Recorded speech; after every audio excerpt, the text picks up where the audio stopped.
جب لوگ پلٹ کے آ جاتے ہیں تو دو فرشتے آتے ہیں، منکر نکیر ان کے نام ہیں، اور وہ اس کو بٹھا دیتے ہیں اور بٹھا کر کے اس سے 3 سوال پوچھتے ہیں۔ پہلا سوال یہ ہوتا ہے من ربک، تیرا رب کون ہے؟ اب کوئی مانے یا نہ مانے، رب تو سب کا اللہ ہی ہے، تو اس کے باوجود اس کا رب کون ہے؟ اس کا رب اللہ ہے۔ تو دنیا کے اوپر کوئی اقرار کرے یا انکار کرے، لیکن نفس الامر میں حقیقت میں اس کا رب اللہ ہی ہے۔ یہ تو حقیقت ہے، یہ تو طے شدہ ہے، لیکن جو عقیدہ دنیا پہ رہا ہوگا وہی عقیدہ اس کے لہجے میں آئے گا۔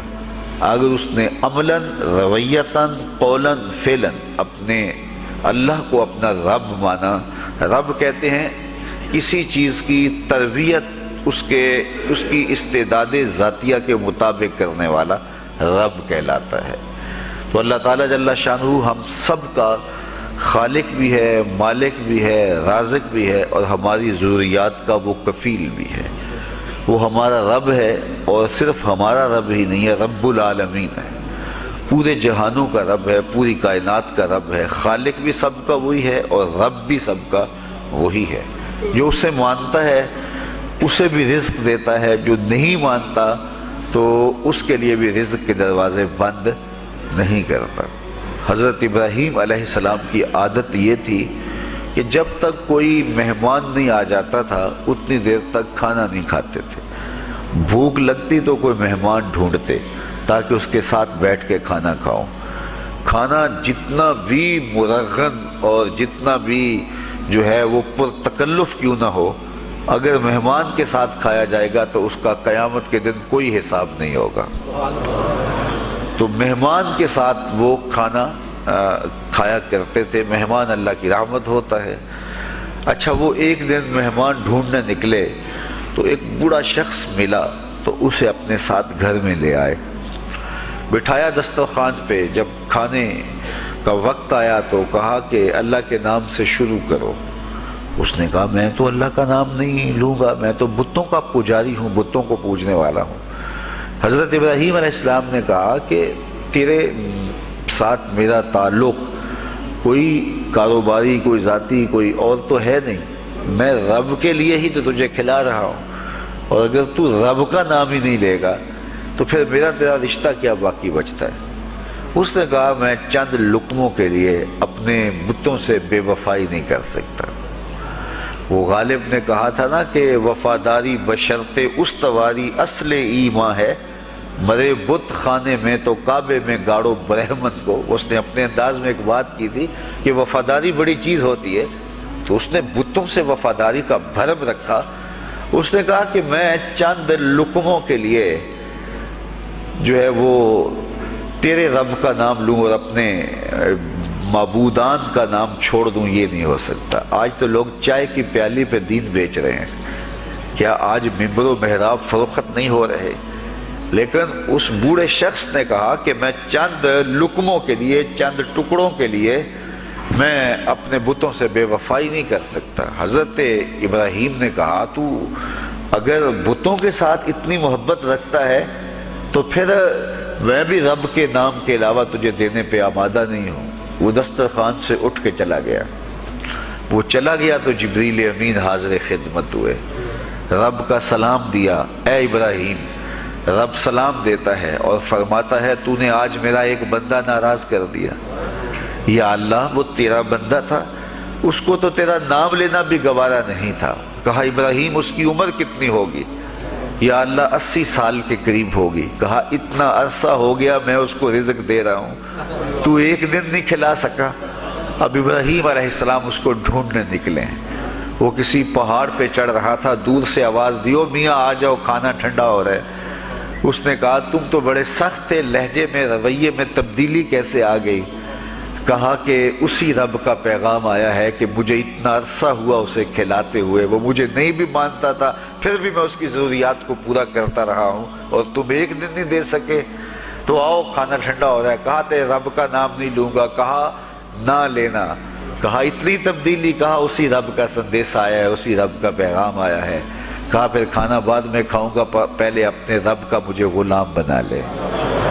تو کوئی مانے اس کو بھی دیتا ہے، کوئی نہ مانے اس کو بھی دیتا ہے، بلکہ دنیا کے اوپر کافروں کو زیادہ دیتا ہے۔ ایک روایت میں آتا ہے کہ اگر اہل ایمان کی دلجوئی کا لحاظ نہ ہو تو کافروں کے گھروں کی سیڑھیاں سونے اور چاندی کی ہوں، لیکن یہ کہیں گے ہمیں تو مار ہی دیا ہے۔ اور اقبال نے کہا تھا نا کہ کافر کو دیے حور و قصور اور مومن کے لیے فقط وعدہ حور۔ تو اس لیے ان کی دلجوئی ہے، ورنہ کافروں کو اتنا دور، چونکہ ان کا حصہ آخرت میں نہیں ہے، ان کا حصہ صرف دنیا ہے۔ دنیا پہ عیش کریں، دنیا پہ عیش و عشرت کی زندگی گزارے، دنیا ہی دنیا، آخرت میں ان کا کوئی حصہ نہیں۔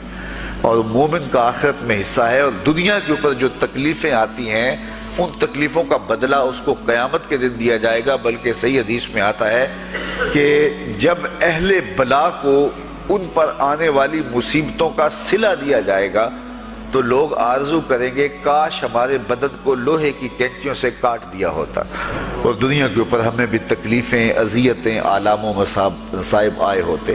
تو مومن جب اللہ کی طرف سے آنے والی کسی تکلیف کو خندہ پیشانی کے ساتھ قبول کرتا ہے اور اس پہ راضی رہتا ہے اور صبر کا دامن ہاتھ سے نہیں چھوڑتا، واویلا نہیں بچاتا، جزا فضا نہیں کرتا، تو اللہ تعالیٰ نے اس کے لیے اجر رکھا ہے۔ بلکہ رسول کریم نے ارشاد فرمایا مومن کے پاؤں میں جو کانٹا چبھے تو اللہ اس کا بھی مومن کو قیامت کے دن اجر عطا فرمائے۔ تو مومن کی زندگی جو ہے وہ بڑی خوبصورت زندگی ہے۔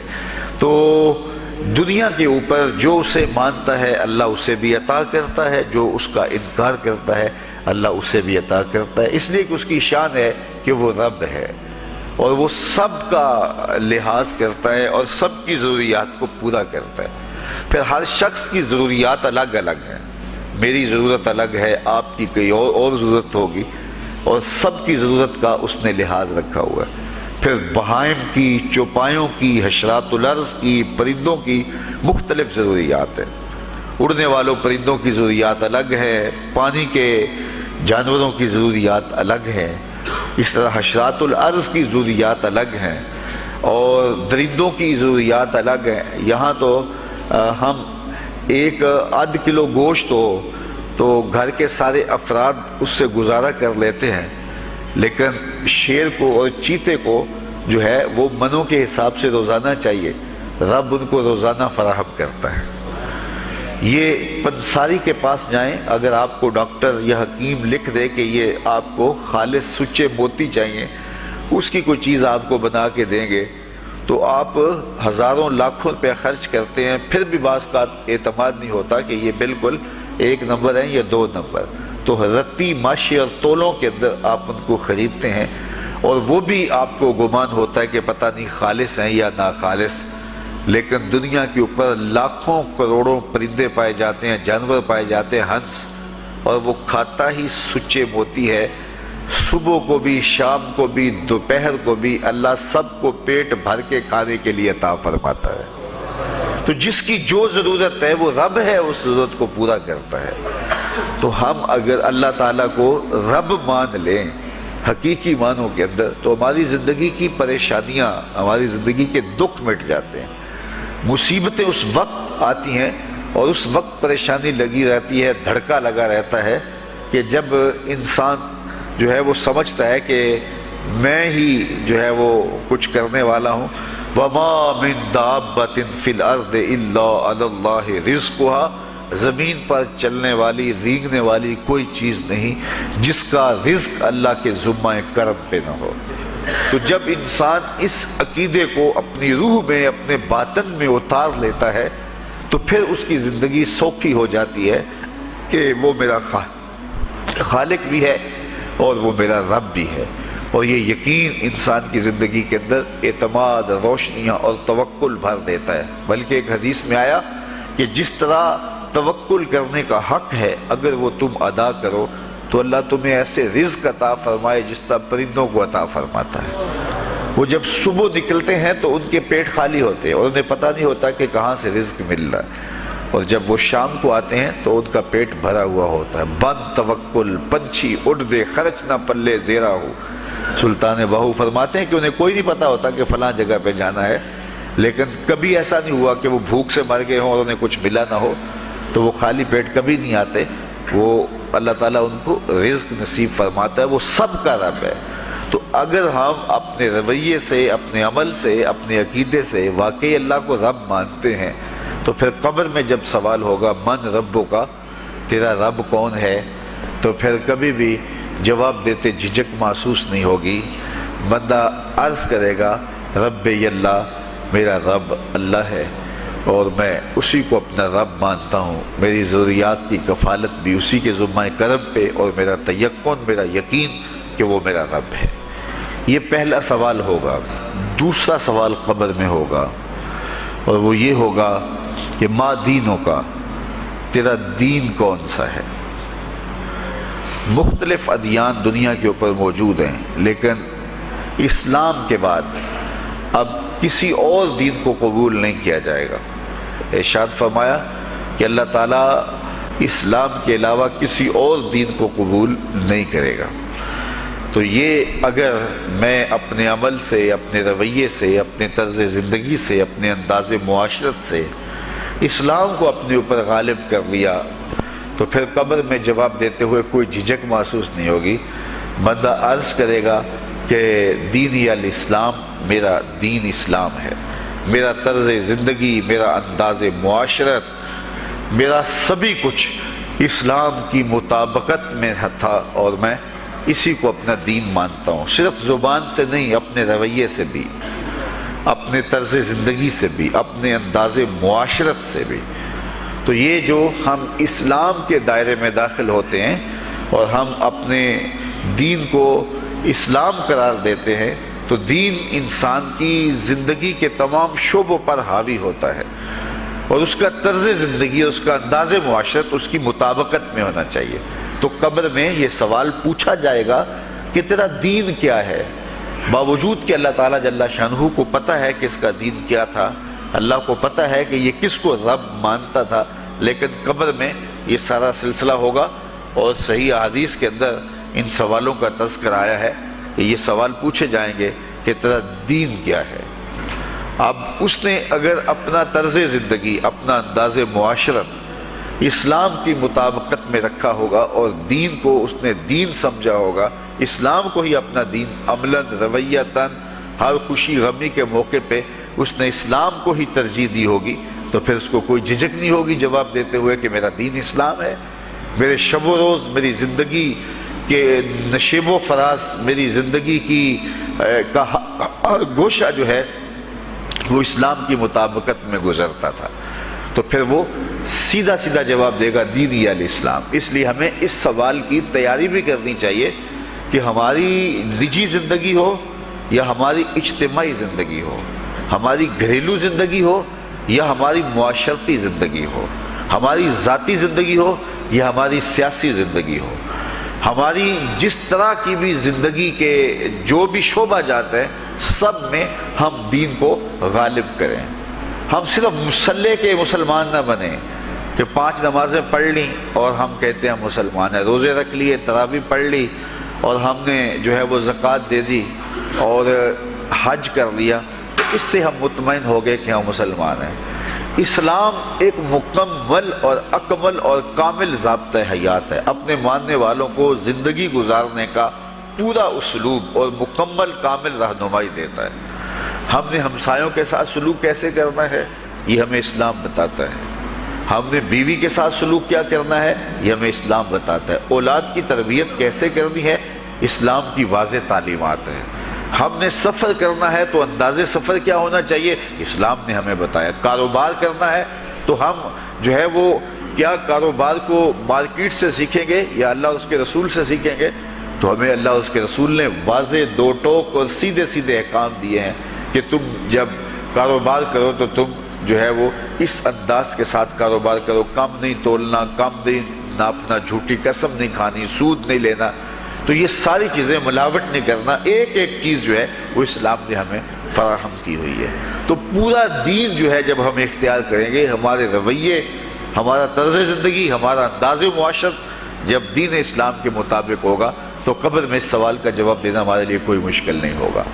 اور اگر ہمارا طرز زندگی کچھ اور طرح کا ہوگا تو کیا صرف یہ کہہ دے کہ ہم مسلمان ہیں؟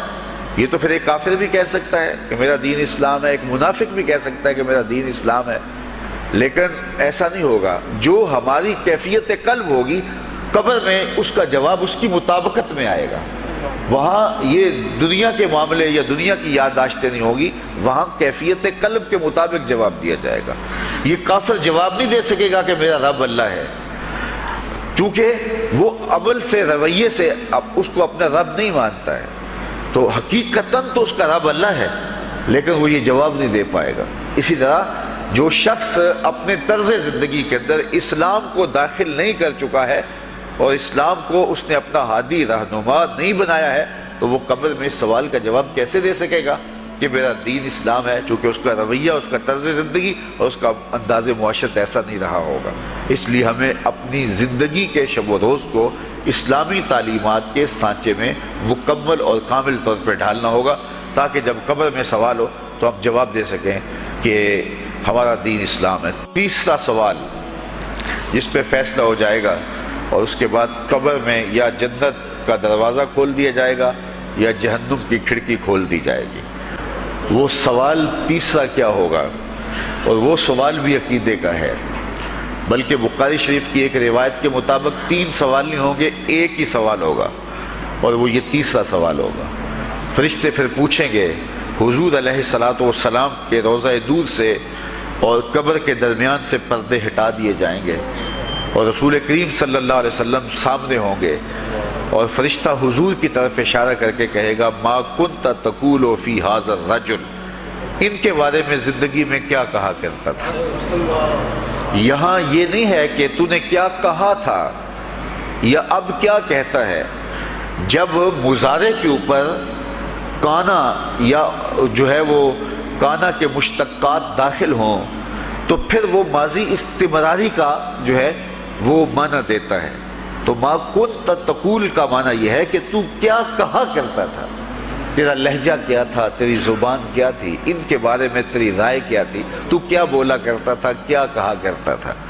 تو یہ حضور علیہ الصلوۃ والسلام سامنے ہوں گے اور یہ سوال پوچھا جائے گا۔ اب ابو جہل سے پوچھا جائے گا ما کنت تقول فی ھذا الرجل، تو وہ کہے گا ہے ہاتھ لا ادری، ہائے افسوس میں نہیں جانتا یہ ہیں کون۔ ابو لہب سے پوچھا جائے گا، وہ کہے گا ہے ہاتھ لا ادری، ہائے افسوس میں نہیں جانتا یہ کون ہے۔ اچھا جانتا نہیں تو پتھر کس کو مارتا تھا، جانتا نہیں تو گڑے کس کی راہوں میں کھدواتا تھا، جانتا نہیں تو اوجریاں کس کے اوپر ڈلوایا کرتا تھا۔ آنکھیں پھاڑ پھاڑ کے تو ساری زندگی دیکھتا رہا، لیکن آج ابو جہل قبر میں اترا، حضور کی صورت نورانی سامنے ہے، اور پوچھا گیا کہ یہ کون ہے، یہ نورانی چہرے والے کون ہیں؟ تو ابو جہل کہتا ہے ہائے افسوس میں نہیں جانتا یہ کون ہے۔ اچھا جانتا نہیں تو پھر پتھر کس کو مارتا تھا؟ اللہ اکبر۔ اور 14 صدیاں گزرنے کے بعد ایک مومن لحد میں اترتا ہے اور پردے ہٹا دیے جاتے ہیں، اور منکر نکیر سوال کرتے ہیں عامر چیمہ بتا یہ کون ہے؟ وہ کہتا ہے پیچھے ہٹو، پہلے پائے ناز کو بوسہ تو کر لینے تو، میں تو مر کے پہنچا ہوں یہاں اس دل ربا کے واسطے، یہ تو میرے بخت جاگے کہ وہ میری قبر میں آئے۔ وہ کسی شاعر نے کہا نا کہ آئے وہ میرے مزار پہ گھونگھٹ اتار کے، آئے وہ میرے مزار پہ گھونگھٹ اتار کے، مجھ سے تو نصیب اچھے ہوئے میرے مزار کے، یہ تو بخت سنور گئے کہ وہ میری قبر میں آئے۔ شیخ عبدالحق محدث دہلوی علیہ رحمہ لکھتے ہیں کہ جب سے یہ سنا ہے کہ قبر میں حضور آئیں گے، پتہ نہیں موت کہاں مر گئی ہے، جی چاہتا ہے زندہ ہی قبر میں چلے جائیں۔ تو وہ کہے گا پہلے مجھے پائے ناز کو بوسہ تو کر لینے دو، میں تو زندگی کے بھر میں انتظار ان کا کرتا رہا، اور ان کے بارے میں پوچھ رہے ہو یہ کون ہے؟ ساری زندگی پیر مہر علی شاہ نقشہ بتاتے رہے، مکھ چند بدر شاہ شانی ہے، متھے چمک دی لاٹ نورانی ہے، کالی زلف تے اکھ مستانی ہے، مخمور رکھی ہند مد بھریاں۔ تو وہ فوراً جواب دیتا ہے یہ تو وہی میرے آقا و مولا ہیں جن کے لیے ساری زندگی تڑپتا رہا اور ان کی زیارت کی آرزوئیں اور تمنائیں کرتا رہا۔ اچھا ابو جہل ساری زندگی دیکھتا رہا تو وہ تو جواب نہیں دے پائے گا، وہ کہتا ہائے افسوس میں نہیں پہچانتا یہ کون ہے، ہاتھ لا ادری، مجھے نہیں پتا۔ اور 14 صدیاں گزرنے کے بعد ایک مومن لحد میں اترتا ہے تو وہ فوراً کہتا ہے یہ تو وہی ہیں جن کے لیے زندگی گزار آیا ہوں۔ تو جس نے دیکھا تھا وہ پہچان نہیں سکتا، اور صدیوں بعد جو دنیا کے اوپر آیا وہ فوراً پہچان بھی رہا ہے اور پائے ناز کو بوسے بھی کر رہا ہے، تو پھر اس کا کیا جواب ہوگا؟ تو اس کا جواب علامہ اقبال علیہ رحمہ نے دیا۔ وہ کہتے ہیں قبر میں یہ جو آنکھیں ہیں ان میں تو مٹی پڑی ہوگی، یہ تو بند ہوگی، دل کی آنکھیں کھلی ہوں گی۔ ابو جہل نے ان آنکھوں سے دیکھا تھا، یہ آنکھیں تو اب کھلی نہیں ہیں، تو ان سے وہ کیسے پہچانے گا؟ اور دل کی آنکھوں نے حضور کو دیکھا ہی نہیں تھا، اور یہ صدیوں گزرنے کے بعد جو مومن لحد میں اترتا ہے اس کی گو ان آنکھوں نے نہیں دیکھا تھا، لیکن در دل مسلم مقام مصطفیٰ است، مومن کے دل کے ڈیرے کے اندر مومن کے دل میں حضور ہی بستے ہیں، اس لیے اس کی آنکھوں نے، دل کی آنکھوں نے حضور کو دیکھا اور پہچان لیا، اس لیے کہ دل کی آنکھوں نے حضور پہلے بھی دیکھے ہوئے تھے اور دل آرزو میں مچلتا رہا، اس لیے دل کو پہچاننے میں دیر نہیں لگی۔ تو وہاں یہ آنکھ نہیں پہچانے گی، یہ آنکھ پہچانے گی، اس لیے اقبال نے دوسرے مقام پہ کہا دل بینا بھی کر طلب خدا سے، کہ آنکھ کا نور دل کا نور نہیں، آنکھ کا نور اور ہے، دل کا نور اور ہے۔ تو اگر کوئی شخص دنیا کے اوپر دل کے نور سے بے بہرا رہا، قیامت کے دن یہ آنکھیں اسے فائدہ نہیں دے گی، بلکہ اللہ تعالیٰ نے خود قرآن مجید میں ایک مقام پہ فرمایا من کان فی ہذہ اعمی فہو فی الآخرۃ اعمی واضل سبیلا، جو اس دنیا میں اندھا رہا کل قیامت کے دن بھی نابینا اٹھایا جائے گا۔ اس سے ان آنکھوں کی بے نوری قطعاً مراد نہیں، کسی مفسر نے نہیں لکھا، بلکہ وہ تو واضح حدیث میں آتا ہے جو دنیا میں ان دو محبوب چیزوں سے آزمایا گیا، اللہ تعالیٰ قیامت کے دن اسے صلہ عطا فرمائے گا۔ یہ جو دنیا کے اوپر نابینا ہوتے ہیں، نابینا ہو جاتے ہیں یا پیدائشی نابینا ہوتے ہیں، تو یہ دنیا کی لذتوں سے اور دنیا کے نفعوں سے لطف اندوز نہیں ہو پاتے، یہ بہت بڑی آزمائش ہے، جہان اندھیر ہوتا ہے ان کے لیے، لیکن قیامت کے دن اللہ تعالیٰ اس کا بہتر صلہ ان کو عطا فرمائے گا جو دو ان محبوب چیزوں سے آزمایا گیا۔ تو اگر وہ دنیا پہ اندھا تھا اور حقیقی طور پہ، اور قیامت کے دن بھی اندھا اٹھایا جائے گا، یہ تو پھر مناسب نہیں ہوگا۔ تو یہ جو قرآن نے کہا جو دنیا میں اندھا رہا وہ قیامت میں بھی اندھا اٹھایا جائے گا، تو اس سے ان آنکھوں کی بے نوری قطعاً مراد نہیں ہے، اس سے دل کی بے نوری مراد ہے۔ تو دل اگر بینا ہوا، دل اگر روشن ہوا، تو پھر قبر کے اندر بھی دل دے دیوے دی روشنائی جاوے وچ زمینہ، تو پھر وہ معرفت رسول کا سبب ہوگا دل کا اجالا، اور پھر حشر کے اندر بھی جو ہے وہ دل کی آنکھیں روشن ہوں گی۔ تو جس نے اپنے قلب کو نور معرفت سے، نور ایمان سے اور نور محبت سے منور نہیں کیا ہے، تو وہ قبر کے اندر، حشر کے اندر نابینا ہی اٹھایا جائے گا، اور یہ قرآن کی صریح نص ہے۔ تو اب ابو جہل نے ان آنکھوں سے دیکھا ہے، لیکن جب سوال ہوتا ہے بتاؤ یہ کون ہے، تو وہ کہتے ہیں ہے ہاتھ لا ادری، افسوس میں نہیں جانتا۔